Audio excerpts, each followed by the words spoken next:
सुबहान अल्लाह। ये सरकार गरीब नवाज़ के रोज़े मुबारक का मंज़र आप तमाम आशिकान गरीब नवाज़ अल्लाह रब्बुल आलमीन परवरदिगार उनका ज़रिया बनाए कि सरकार गरीब नवाज़ की बारगाह में आके हाज़िरी का शरफ़ हासिल है। सुबहान अल्लाह मौला मोइनुद्दीन गरीब नवाज़। ये जैसा कि आप तमाम चाहने वाले देख सकते हैं, ये पायती की तरफ का मंज़र, इतने आशिकीन चाहने वाले ज़ायरीन हाज़िर गरीब नवाज़ की बारगाह में। सुभान अल्लाह गरीब नवाज।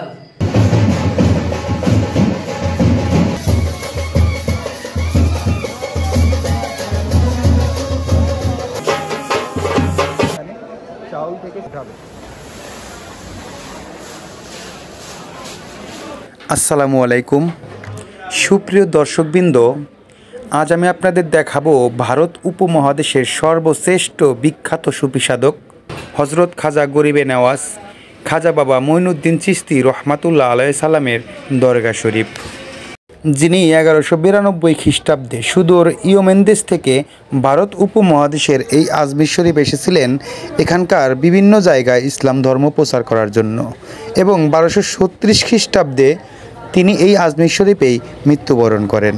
তার মৃত্যুর পর তাকে যেখানে সমাহিত করা হয়েছে সেখানেই গড়ে উঠেছে আজকের এই বিশাল মাজার, আর এই জায়গাটার নাম হলো আজমির শরীফ, যার অবস্থান বাংলাদেশ থেকে প্রায় 2000 কিলোমিটার দূরে রাজস্থান প্রদেশ, ইন্ডিয়াতে।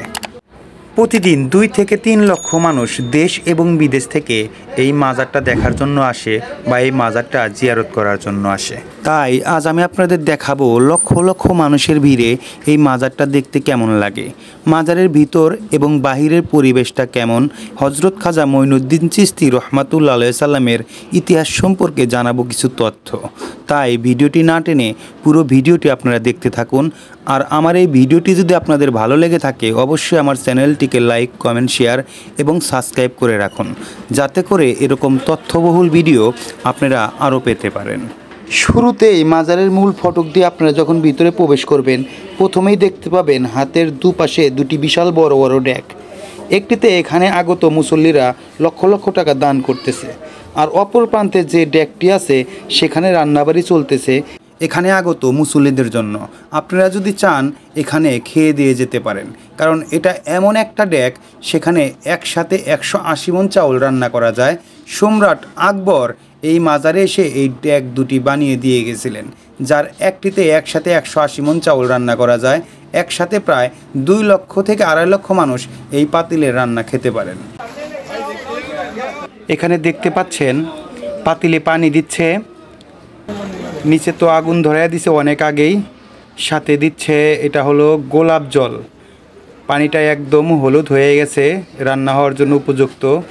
এখন দিচ্ছে চাউল, এই চাউলগুলো হলো পোলার চাউল। ইন্ডিয়াতে যেখানেই যাবেন সেখানেই এখানেকার মানুষ বিরিয়ানি বেশি পছন্দ করে, তো বিরিয়ানির চাউল দিচ্ছে।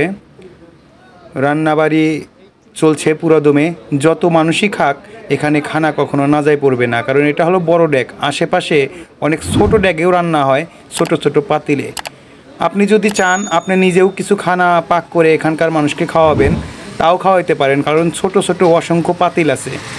এই দেখেন একটা মই, এই মইটা এই পাতিলের ভিতর নামাবে, যখন রান্না শেষ হয়ে যাবে ওই মইটা এনে পাতিলে নামাবে, নামিয়ে মই দিয়ে পাতিলের ভিতরে নামবে, তারপর বালতি করে অল্প অল্প খাবার তুলে মানুষজনকে খাওয়াবে।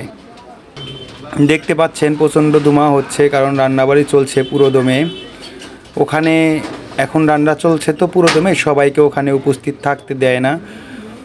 তো ওই সাইডে দেখি চলেন, মানুষজন অলরেডি যারা খাবে তারা কিন্তু লাইন ধরা শুরু করে দিছে। ওই যে ছোট ছোট পাতিল দেখতে পারতেছেন, এখানে অন্যজন মানসিক করছিল, তারা খাওয়ান শুরু করছে অলরেডি, আর বড় পাতিলের খাবার এখনও দেওয়া শুরু করেনি। ওদিক থেকে প্রচণ্ড ঢোলের বাজনা আসতেছে, একটু সাইডে যাই দেখি কি হয়। এত শব্দ আসতেছে বুঝতে পারতেছি না কিসের শব্দ আসতেছে, প্রচণ্ড ঢোলের শব্দ, আপনারা দেখতে থাকেন। আপনারা দেখতে পারতেছেন অসংখ্য মানুষ একসাথে হয়ে একটা বিশাল মহড়া নিয়ে খাজা মঈনুদ্দিন চিশতি রহমাতুল্লাহ আলাইহি সাল্লামের কবর জিয়ারত করার জন্য মানুষ আসতেছে। আর সাথে নিয়ে আসতেছে একটা চাদর, কবরের উপরে দেওয়ার জন্য বিশাল একটা চাদর নিয়ে আসতেছে, ফুলের একটা ডালা সাজিয়ে নিয়ে আসতেছে। হয়তো কোনো ভিআইপি হবে সম্ভবত, দেখতেই পারতেছেন।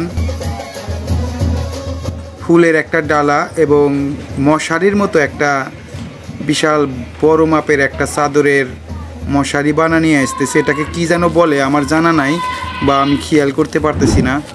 আর একটা কথা না বললেই নয়, এই মাজারে যদি আপনি কেউ আসেন বা জিয়ারত করতে যান, সেক্ষেত্রে আপনাকে অবশ্যই এখানে চাদর, গোলাপ জল সহ ফুলের একটা ডালা সাজিয়ে নিয়ে তারপর দেখতে যেতে হবে। তাছাড়া কিন্তু ভিতরে প্রবেশ করতে পারবেন না। এখানে যারা খাদেম আছে, খালি হাতে কেউ ঢুকতে চাইলে তাদেরকে একটু অবহেলাই করে আর কি। আর বিশেষ করে আপনি যদি মাজার জিয়ারত করতে চান, এখানকার যে উপস্থিত খাদেমরা থাকে খাতা কলম নিয়ে উপস্থিত থাকে, জিজ্ঞেস করে যে আপনি কি করবেন, কোথায় যাবেন। যদি বলেন যে আমি মাজার জিয়ারত করব, সঙ্গে সঙ্গে একটা খাতা বের করে আপনার সামনে ধরবে, বলবে যে আপনি খাজা মঈনুদ্দিন চিশতি রহমতুল্লাহ সাল্লামের জন্য কত টাকা দিচ্ছেন। এবং এখানে আশেপাশে আরও অনেকগুলো মাজার আছে, যেমন খাজা মঈনুদ্দিন রহমতুল্লাহ সাল্লামের সাথী বা সহযোগী যারা ছিল তাদেরকেও তো এখানেই কবর দেওয়া হয়েছে, সেগুলাও একটা ছোট ছোট মাজার। তো তাদের জন্যও খাতায় বলবে যে আপনি কত টাকা দিবেন, কোথায় দিবেন, দেন এখানে লিখতে হবে। তো আপনি যদি টাকা না দেন, এক পর্যায়ে আপনাকে ভিতরে ঢুকতে দিতেও পারে, নাও দিতে পারে। আবার এরকম ধরনের ব্যবহার আপনাদের সাথে করবে যে টাকা যদি আপনি না দেন, আপনার ওখান থেকে সরে যাওয়াই জুলুম। তো নিজের মান সম্মান রক্ষা করার জন্য হলেও আপনাকে সেখানে অন্তত 200-300 টাকা দিতে হবে। এখানে তো টাকা না, এখানে হলে রুপি। 100 টাকা দিবেন, আপনাকে অবহেলিত তুচ্ছ তাচ্ছিল্য করবে, বলবে যেটা খাজা মঈনুদ্দিন চিশতি রহমতুল্লাহ মাজার, তুমি এখানে মাত্র 100 রুপি দিচ্ছ, বেশি দাও। আবার 200-300 রুপি দিবেন, তাও বলবে যে অন্য অন্য মাজারের জন্য কত দিচ্ছ সেটা বলবে।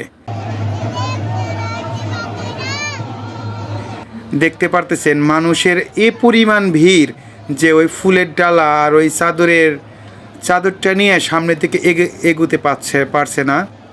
প্রথমে আপনাকে বলছিলাম এখানে প্রতিদিন 2-2.5 লক্ষ 3 লক্ষ মানুষের সমাগম হয়। আপনারা দেখতেই পারতেছেন যে মূল ফটকের ভিতর দিয়ে এই মানুষগুলা ভিতরে ঢুকতে পারতেছে না, এ পরিমাণ মানুষ হয় এখানে। আবার এখানে দেখতেছেন অসংখ্য মানুষ, এক সাইডে দেখলেন রান্নাবাড়ি হচ্ছে, অন্য সাইডে কিন্তু আবার কাওয়ালি গান গাইতেছে। আপনাদের কাওয়ালি গানটাও একটু শোনাবো। শুধু আমি একটু ভিতরে যাব, এখান থেকে এত মানুষ ঠেলে ভিতরে যাইতেই পারতেছি না। আপনারা দেখতে থাকেন, আমি একটু ভিতরের দিকে যাওয়ার চেষ্টা করি, কারণ এটা হলো মূল গেটের মূল ফটকের ভিতরে এ পরিমাণ মানুষ ঢুকে গেছে যে আর নতুন করে কোনো মানুষ আসতে পারতেছে না। প্রায় লক্ষাধিক মানুষের আগমন হয়ে গেছে মাজারের ভিতরে। এখন দুপুরবেলা, সারাদিন তো রয়েই গেছে।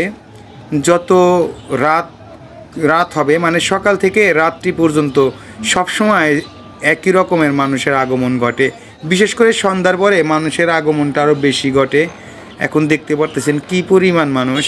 এখানেই যদি এতটা মানুষ থাকে তাহলে এই মাজারের এরিয়াটা বিশাল, তাহলে চতুর্পাশে কী পরিমাণ মানুষ আছে আপনারা কল্পনাও করতে পারবেন না। দেখতেই পারতেছেন মানুষজন যার যার মতো করে ফুলের ডালা সাজিয়ে নিয়ে আসতেছে। তো আপনারা দেখতে থাকেন, আমি একটু ক্যামেরাটা বন্ধ করে ক্যামেরা হাতে নিয়ে একটু ভিতরে যাওয়ার চেষ্টা করি, ভিতরের দৃশ্যগুলো দেখাবো। সুবহানাল্লাহ গরিব নওয়াজ। আশেপাশের দৃশ্যগুলো একটু দেখেন কি পরিমাণ মানুষ এখানে হয়েছে। মাজারের ভিতরটা আমি একটু পরে দেখাচ্ছি, বাহিরের দৃশ্যগুলো একটু দেখাচ্ছি, আর ভিতরে গিয়ে আমি ভিতরের দৃশ্যটা দেখানোর চেষ্টা করবো ইনশাল্লাহ। আমি একটু ভিতরে যাওয়ার চেষ্টা করতেছি এখন।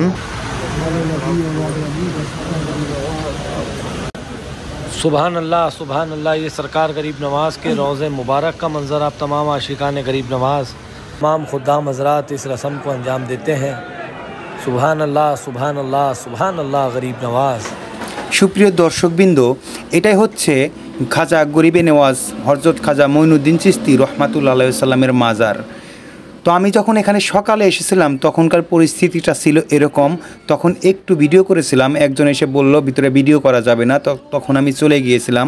আর এখন বাইরে অপেক্ষা করে যে পরিমাণ মানুষ ভিতরে আসছে, এখন আর ভিডিও করার মতো অবস্থায় নেই। এখন যে পরিস্থিতিটা রয়েছে, হাতে করে যে ক্যামেরাটা ধরে রাখবো সেই পরিস্থিতিও এখন নেই। দূর থেকে এখন হয়তো বা আপনাদের কিছু দেখাতে পারবো।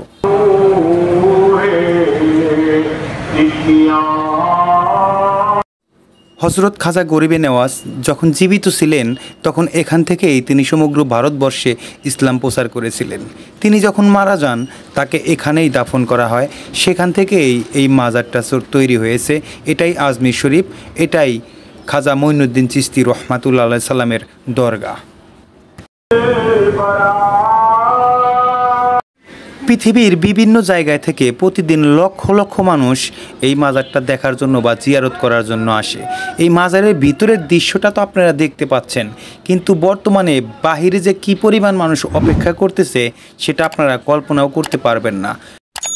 আমি জানি না এখানে কোনো কিছু মন থেকে চাইলে পাওয়া যাবে কি না, তবে আমার যতটুকু দেখতে পারছি যে এখানে যে পরিমাণ মানুষ হয়েছে, অবশ্যই এখানে মন থেকে কিছু চাইলে হয়তো বা পাওয়া যায়, না হলে এত লক্ষ লক্ষ মানুষ প্রতিদিন এখানে আসতো না। আমার জানা মতে আমাদের বাংলাদেশের প্রধানমন্ত্রী শেখ হাসিনা এবং ভারতের প্রধানমন্ত্রী নরেন্দ্র মোদী সহ যত বিশিষ্ট বড় বড় ব্যক্তিবর্গগণ আছেন, তারা প্রতি বছরই এই মাজারটা জিয়ারত করার জন্য আসেন। অবশ্যই হয়তো বা তাদের মনের আশা পূরণ হয়, যার কারণেই তারা এত ঘন ঘন এখানে আসেন। এখন বাহিরের দৃশ্যটা আপনাদের দেখানোর চেষ্টা করব। বাহিরে এ পরিমাণ মানুষজনের শব্দ শোনা যাচ্ছে যে ভিতরে যে এত বড় একটা লম্বা মোনাজাত হইতেছে, এই মোনাজাতের শব্দ বাহিরের শব্দের কারণেই শোনা যাচ্ছে না। বাহিরে এই পরিমাণ মানুষ, আপনাদের বাহিরের দৃশ্যগুলোও একটু দেখানোর চেষ্টা করব। তো আমি এখন একটু বাহিরে যাওয়ার চেষ্টা করি, আপনারা দেখতে থাকেন। हमने बरसों आपकी चौखट पे गुजारे ख्वाजा, इस तवक्को पे के तकदीर यहाँ बनती है, जमा हो जाते हैं तकदीर के मारे ख्वाजा। जैसा कि आप तमाम चाहने वाले देख सकते हैं, ये पायती की तरफ का मंज़र, तमाम आशिकान गरीब नवाज, सरकार गरीब नवाज के चाहने वाले। সুপ্রিয় দর্শকবৃন্দ, আপনারা দেখতে পারতেছেন যে বাহিরে কি পরিমাণ মানুষ অপেক্ষা করতেছে এই মাজারটা জিয়ারত করার জন্য। আসলে এখানে কেউ না আসলে আপনারা বিশ্বাস করতে পারবেন না যে এই পরিমাণ মানুষ এই মাজারটা জিয়ারত করার জন্য আসে। का सैलाब नज़र आता है। सुभान अल्लाह मौला मोइनुद्दीन गरीब नवाज। আমি এখন ভিতর থেকে যে একটু বাহিরে যাব, আমি মাজার চত্বর থেকে বেরিয়ে যাব, সে অবস্থাও এখন নাই। আমার খুব কষ্ট করে এখান থেকে বের হতে হবে, কারণ মানুষজন ভিতর দিকে আসতেছে আর আমি ভিতর থেকে এখন বাইরে যাওয়ার চেষ্টা করতেছি। তো বন্ধুরা, আমার এই ভিডিওটি যদি আপনাদের দেখে একটু ভালো লেগে থাকে তাহলে অবশ্যই আমার চ্যানেলটিকে লাইক, কমেন্ট, শেয়ার এবং সাবস্ক্রাইব করে রাখবেন। আর এরকম তথ্যবহুল ভিডিও আপনারা যাতে আরও পান সেজন্য আমার চ্যানেলটিকে সাবস্ক্রাইব করে রাখবেন। ভালো থাকেন সবাই। আসসালামু আলাইকুম ওয়া রাহমাতুল্লাহ। এছাড়াও আমার চ্যানেলে দিল্লির খাজা নিজামুদ্দিন আউলিয়া রহমাতুল্লাহ আলাইহি সাল্লামের একটা ভিডিও দেওয়া আছে এবং মুম্বাইয়ের হাজি শাহ বুখারি রহমাতুল্লাহ আলাইহি সাল্লামের মাজারের একটা ভিডিও দেওয়া আছে, যেটা সাগরের মাঝখানে অবস্থিত। চাইলে আপনারা সেই ভিডিওটা দেখে আসতে পারেন।